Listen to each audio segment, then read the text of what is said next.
So I was born in Boston, which is up north of the Mason-Dixon line, and I grew up in Georgia in the deep south.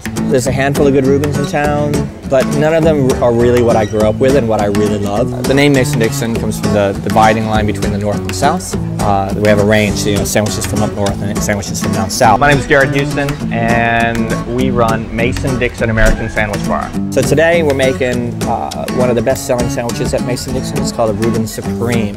First off, freshly baked rye bread. So we brush the bread with the melted butter, throw it on the grill, get it nice and hot. Then put double cheese on the bread so it can start melting. Once that's going, then you put Vlasic pickles and French's mustard onto the bread. Then you go get your pastrami and your corned beef and get it started on the grill. You put that on top of the pickles and the mustard and the cheese. On top of that, you put sauerkraut and coleslaw. Pick it up off the grill, top it with the other piece of bread, slice it in half, make sure you serve it with a pickle and some pretzels.